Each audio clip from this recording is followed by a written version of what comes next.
My name is Rick Sanchez. I'm with a company called Tractor Tip Equipment, and what we have for sale here today is a Caterpillar 416 backhoe. We're going to talk a little bit about the mechanics of this particular machine in the first clip, the operating specs in the second, and we'll run it in the third.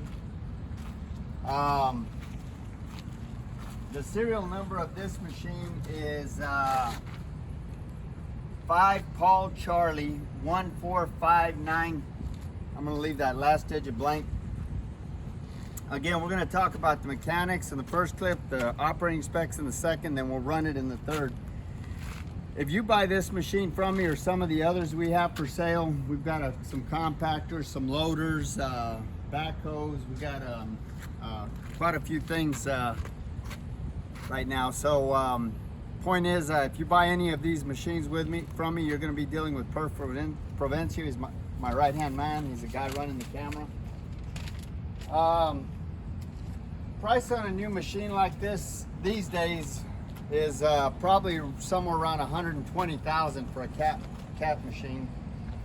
The hours on this machine are 4371, but the hours might accrue a little bit as we do use these tractors. As far as manufacturers go, I think I read somewhere that 26,000 416s were built by Caterpillar. So they're number one in the world of heavy construction mining equipment, and certainly number one in the world of backhoes. The weight on this machine is 14,000 pounds. The widest point is this bucket right here, this front loader bucket at 7'5" inches. Tallest point is the top of that cab at 9 feet. Transportation length from the front of this cutting edge to the rear of that knuckle on the boom when it's in transport profile is 23.5 feet. Comparable machines are like a Case 580, a John Deere 310, a 416. You know, Caterpillar still builds 416s. As far as the history of this unit goes, this machine is an original owner machine. I bought it from a guy who bought it originally a long time ago. Matter of fact, his dad bought it, and I bought it off of him. They have a huge aggregate company, and they just use this machine around you know, for cleanup on their aggregate company. Almost all of the machines we purchase are usually original owner Dallas, Texas machines.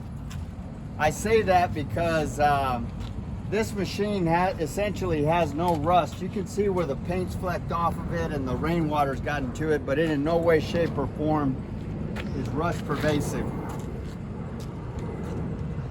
Just about every machine we purchase comes from one of about 30 different large contractor and municipality that we deal with here in the Metroplex. This machine is no exception. We bought millions of dollars from the guy that we bought this machine from, and we've been happy with all the machines we bought from them. The maintenance manager, we know him personally. He's a great guy, and they've got one of the best maintenance programs that I've ever seen. Before I buy a machine, I have a couple of mechanics go out and inspect it. If they say everything's okay with the machine, then I have Perf Provencio go out and inspect it. And if he says everything's okay, then I personally go out and I inspect it before I write a check. So these machines are 3 and 4 times vetted before we buy them. If anything's wrong with them, we just simply don't buy them, or we tell them to fix them and we start the process all over again. This machine, the engine's a little bit hard to get to, but it's a 4-cylinder Cat diesel engine. They're Perkins engines, but Caterpillar kind of private labels Perkins engines. They don't advertise. This is a 30-gallon fuel tank, which will run you anywhere from 12 to as many as 20 hours of operation, depending on your application. All of the fluid levels on this tractor are where they should be. There's no leaks on it. Everything's mechanically sound. All the fluid levels are where they should be. Transmission runs through all the gears without hesitation. There's no cracks or welds anywhere in the work equipment.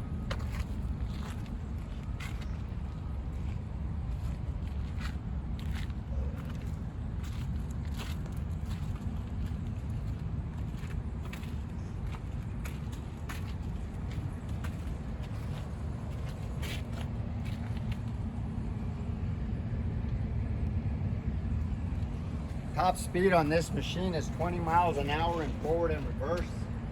You can see these tires are in really good shape. They're 19.5, the standard 19.5 24s on the front, and the 11.6 on the, I mean 19.5s on the back, 11.6s on the front.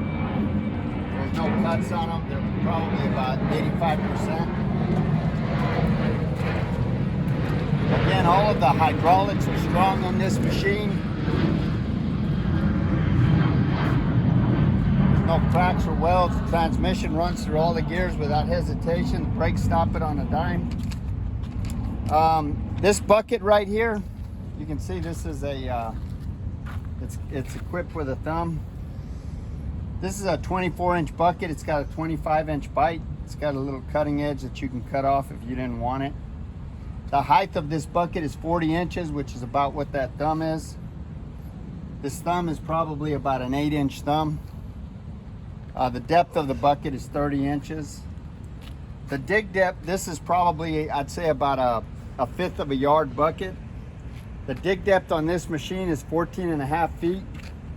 The reach at ground level from that pivot point right there out is 18.5 feet. The breakout force is an impressive 11,700 pounds.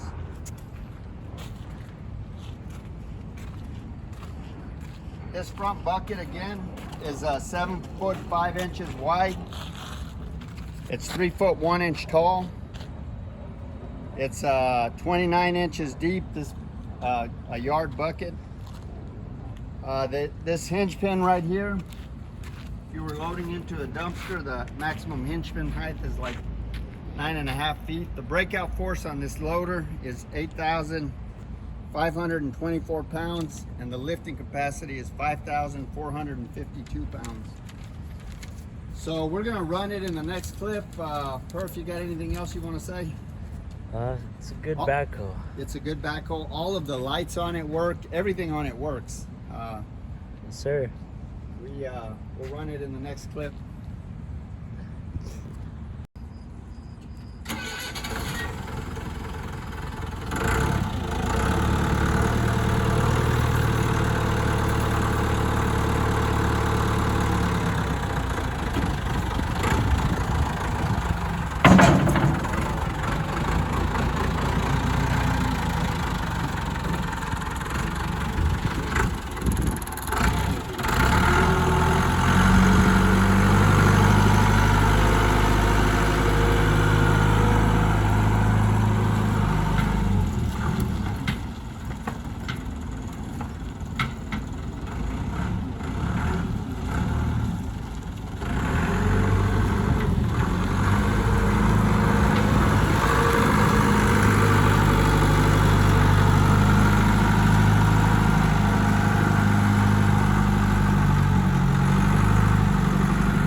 That road is pretty bumpy right there, so